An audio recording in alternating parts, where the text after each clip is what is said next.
here at the IMF. Welcome to this press briefing of the IMFC. I'm delighted to have with me today the chair of the IMFC, His Excellency Mohammed Al-Jadaan. He's also the Minister of Finance of Saudi Arabia. And of course, our Managing Director, Kristalina Georgieva. Minister Al-Jadaan and the Managing Director will first share some takeaways with you. And then when that is concluded, we will turn to you for your questions. Your Excellency, the floor is yours. Thank you. Thank you very much. And thank you, Julie. Thank you, Kristalina. And thanks to all of you for being here.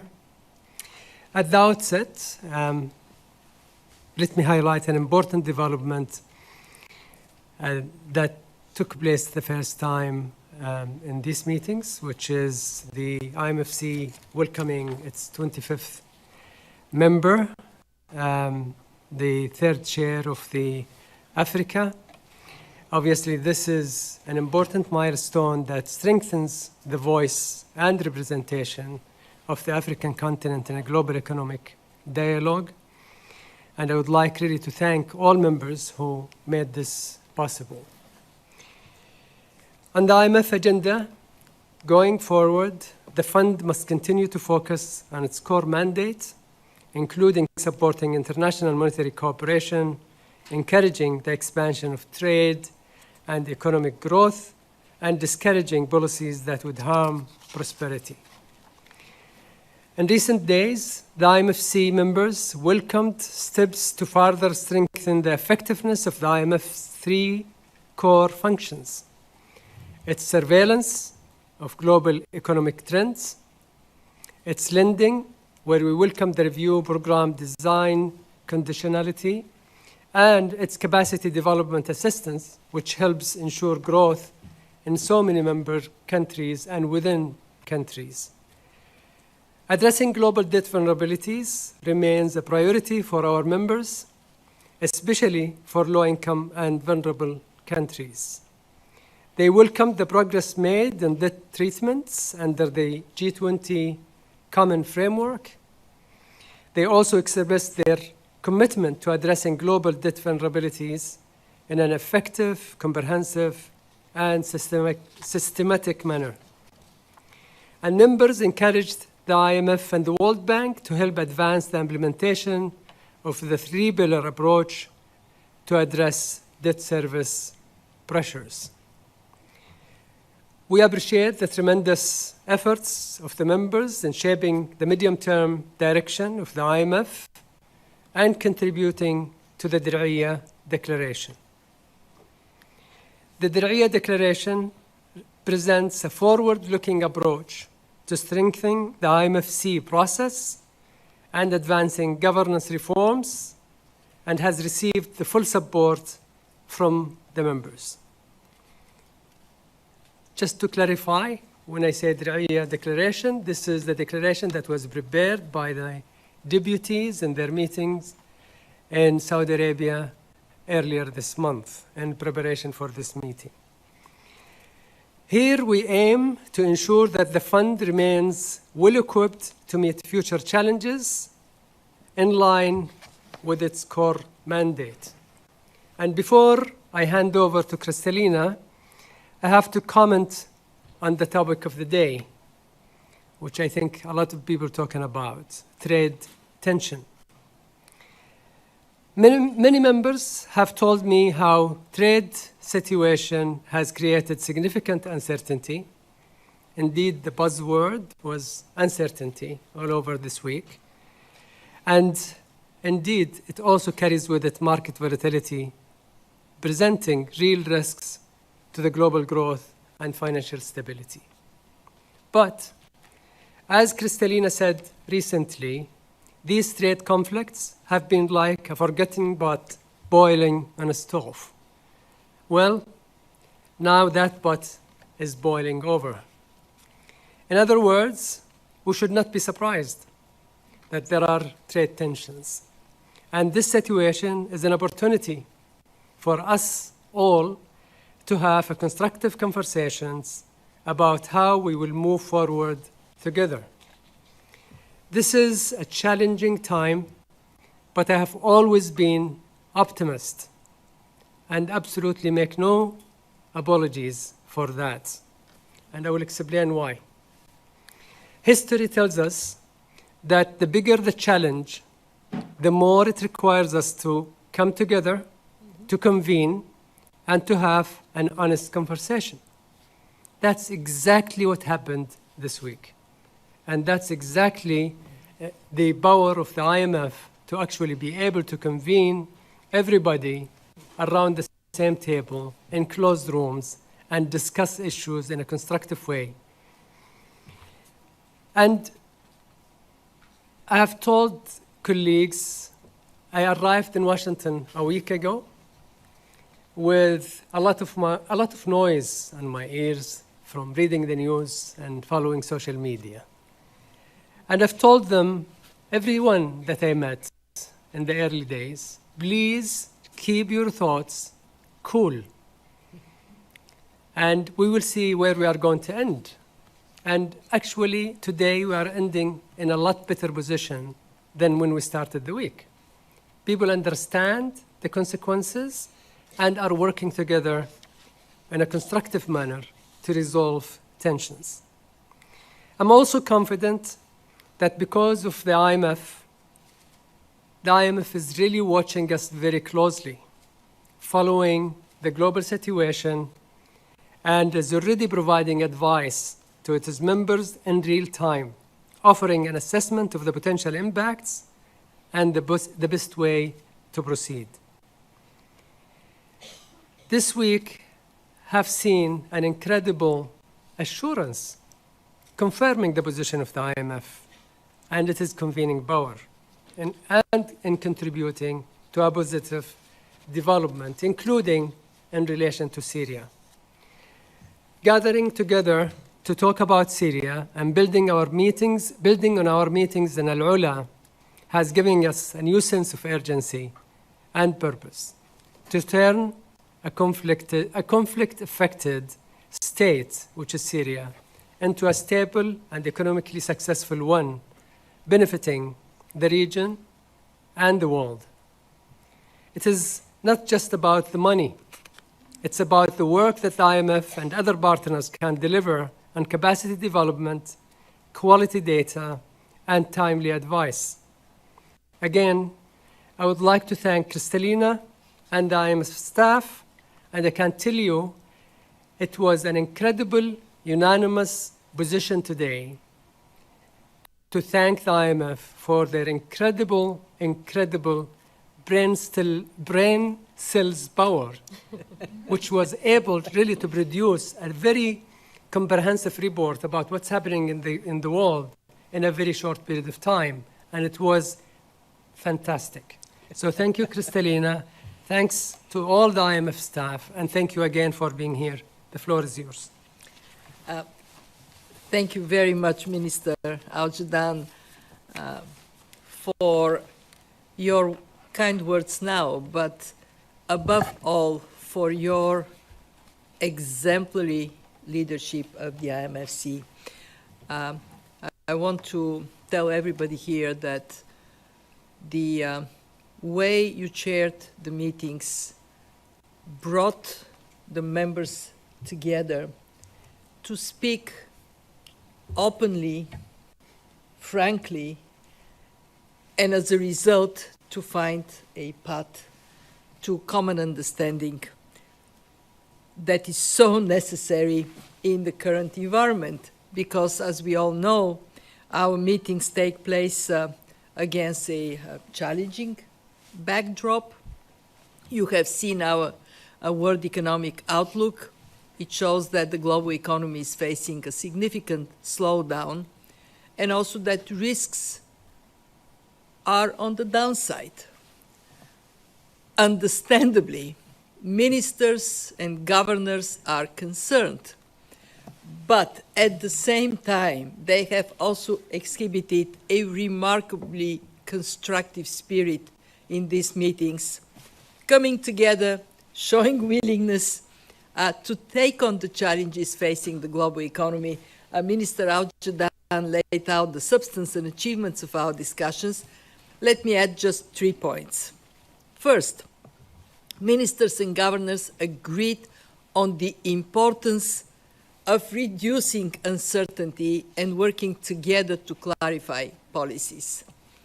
Second, very important, they recognized that they need to seize the moment to put their own houses in order. And I saw very firm resolve to tackle difficult and in many cases delayed reforms at home, to strengthen resilience, to remove impediments to productivity, and lift up their medium and long-term growth prospects, and to address underlying domestic imbalances which drive external imbalances. To put it simply, addressing external imbalances starts at home. And finally, we discussed how the IMF can help countries successfully navigate this period of change and build resilience. And I was very heartened to hear from the membership strong support for our work to promote macroeconomic and financial stability, and to do it through robust bilateral, multilateral, and regional surveillance. Be there for our members when they need to cope with balance of payment problems, finance them, but also finance them with the clear objective that they can strengthen their economies. I can say the words of support for our capacity development, in other words, helping countries have strong institutions, strong policies, that support was overwhelming. In this period of complex challenges for the membership, they also gave us homework. And I want to emphasize 2 areas where we will further deepen our work. One, do more work on external imbalances, dig deeper. They could become a source of concern and provide advice how to address through policies. Continue to scan the financial to identify potential sources of instability, especially in the non-bank sector, and provide advice on how best to enhance resilience. Overall, what I can tell you is that what I heard this week was an incredible determination by our members to steer their economies through this period of change and uncertainty, and it gave me confidence that we actually can take challenge and make opportunity, that we can have a more resilient, a more balanced world economy. Like Minister Al-Jadaan, I started the week more anxious of our capacity as global community to come together, and I finished the week with more confidence that this is exactly what we will do. Absolutely. Thank you very much, Minister, Managing Director. We'll now open the floor to your questions. So please raise your hand if you have a question, and please identify yourself and your outlet. I'll start here in the middle. I'm going to go to the gentleman in the kind of white shirt. Yes, right here. Thank you, Julie. Erwan Lucas from AFP. Question is both for Minister Al-Jadaan and Managing Director Georgieva. You both pointed out that we ended the week in a way better position than we started it. Managing Director, during your curtain raiser speech, you also raised the hope that this week might be an opportunity for everybody to discuss. How do you feel like? Could you elaborate perhaps on how this week helped dialing down the uncertainty you talked about and the global tensions when it comes to trade? Thank you very much. The finding a path to solutions starts from looking at the problem from you seeing the problem with the same eye view. I'm sorry. Let me start this again. To resolve a problem, you have different parties. To resolve a problem, they need to have information about the problem that allows them to have a meaningful conversation. And I can say that I'm very, very grateful to the staff of the IMF, because what we did was to offer the members information that allows them to see what is ahead of them and expand their horizon. If you look at a problem only from a narrow point of view, it is difficult to have a meaningful conversation to resolve it.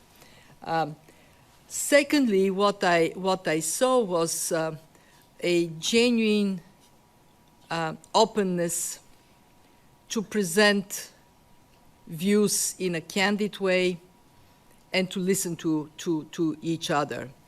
And third, and the third is most important, it is a traction in engagement among members that could then bring a better, faster and better outcome.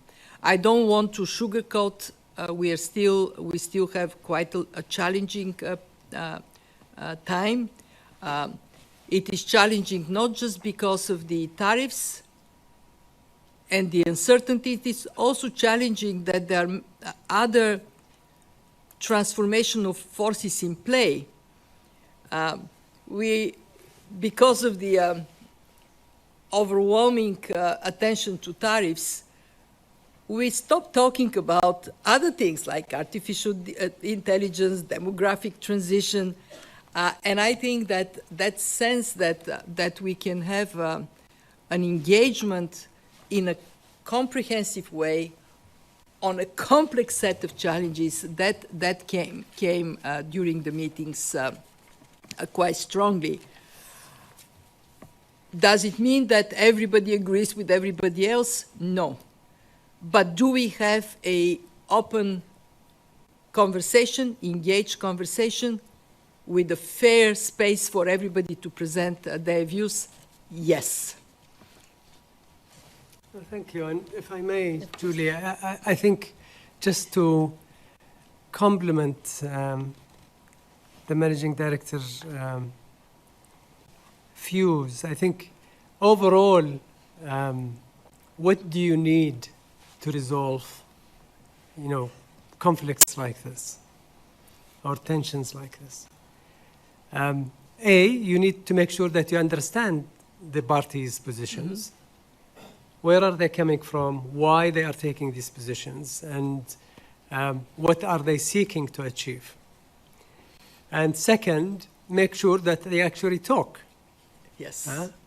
And that is largely what happened this week. Mm-hmm. So to have everybody and who's party to all this trade tension, which is almost everybody, all the members, around the same table in a candid discussion that is closed even. Some of it has been in the restricted sessions. Mm-hmm. To really be open and talk about what are they doing, why they are doing it, what is their view of what is going to happen in the next even short period of time is very assuring. Sharing that information is very assuring. Understanding the implications of these actions on other nations, mm-hmm. including low-income countries, emerging economies, mm-hmm. and the implications of that is actually very helpful for them to appreciate the consequences of their positions. And I can tell you, I cannot disclose some of the discussion that has taken place, but I can tell you mm-hmm. there was a very clear, frank discussion, including a projection of a timeline for a resolution of some of these issues. So that is very assuring. Can I just add one point, that when people are in the same room, the abstract policies become more human, because then we understand these policies are affecting people, and the whole world, the people of the whole world are then present. Indeed. And that makes the conversation different. No more it is an academic conversation. It is a very real life conversation. Thank you. I'm going to go to this side. I'll go to the, let's say, second row, gentleman with the blue jacket and the glasses. All right. Thank you so much for taking my question. I'm Ice from Bangkok. Your Excellency, you have mentioned the uncertainty around the world on your opening remark. So I want to ask specifically on the consequences for the emerging market as a whole. And what is your policy advice for the situation? And also, do you see any short-term lasting impacts to this country? Thank you. I'll give it a try, and then you could complement. First of all, I look forward to our annual meeting in Thailand next year. And, you know, seeing the preparation from now, I think a lot of people are excited and waiting for our meetings there. I'm sure it would be very constructive in the hospitable country of Thailand and the Kingdom of Thailand. Obviously, emerging economies, particularly emerging economies with limited fiscal space, have little room to maneuver to deal with shocks. And even if these shocks have been resolved, there are some lasting impact. So the earlier, the faster that these shocks or trade tensions in this context is resolved, the better for everybody. But we are not in a perfect world, and things may take time, and countries may get an impact, and that's where the IMF excels. I mean, that's where the IMF capacity building, advice comes to actual real play. So, you know, the managing director is here, and her staff, with an incredible talent, would be able actually to provide that support to emerging economies. Mm-hmm. As a group, emerging markets, by and large, are generally highly open.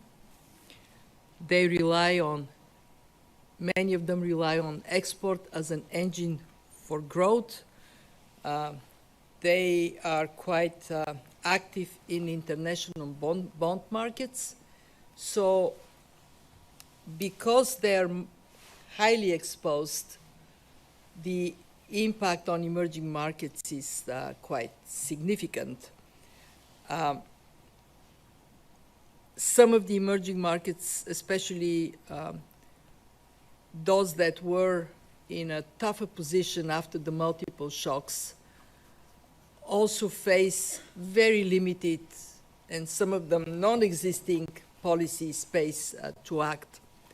We have downgraded growth projections for emerging markets and developing economies to 3.7% for 2025. This is a 0.6% downgrade, and to 3.9% for 2026. What does that mean? It means that some of them would see a significant slowdown in their convergence to higher income countries. And they are also seeking ways to overcome the challenges ahead. What works for them is emerging markets have been fantastic in building resilience to shocks. And when I look at the universe of emerging market economies, quite a number of countries have become more agile in their policy making, more mature in how they approach their fiscal and monetary policy. That puts them in a better position. To use an analogy, it's like they have gone through multiple periods of being tested, and they got immune to shocks to a certain degree. They would be seeing possibly somewhat less inflationary pressure. Why? Because when you are on the receiving end of tariffs, what it means is that actually domestically you don't have pressure on prices. We can expect emerging markets to look at their policy tools very carefully. We urge them be very careful with fiscal measures. Don't rush to provide fiscal support willy-nilly because you cannot afford to lose fiscal space. Have a medium long-term framework to rebuild this fiscal space. On the monetary policy side, watch pressures. We are saying inflation is likely to slow down, but watch it and watch inflation expectations. Do what is necessary given the data you have. And very important, allow exchange rate to be a shock absorber. We have the integrated policy framework that offers advice to countries how to approach exchange rate issues with great care. You're an emerging market. Actually, the minister is not saying that, but one thing emerging markets can do for themselves is get your own house in order. Pursue reforms relentlessly, because this is what makes you stronger. We have time for just one last question, and so I'm going to go second row, the gentleman in the blue suit. Thank you, Mrs. Kozak. Mr. Al-Jatan, Manager Director Gurgeva. I'm Philippe from Lorient Le Jour, Lebanon. My question is addressed to both of you. How will the IMF support Syria, and what role will it play in Syria, in the country's reconstruction? Thank you. Minister Al-Jatan, in the opening, recognized that Syria has returned to the international community. We had a meeting with Syrian representatives in Alula during an emerging market conference. We had a meeting on fragile conflict-affected states, and at that time, we made the first step to create a coordinating group so different institutions that can support Syria can start working together.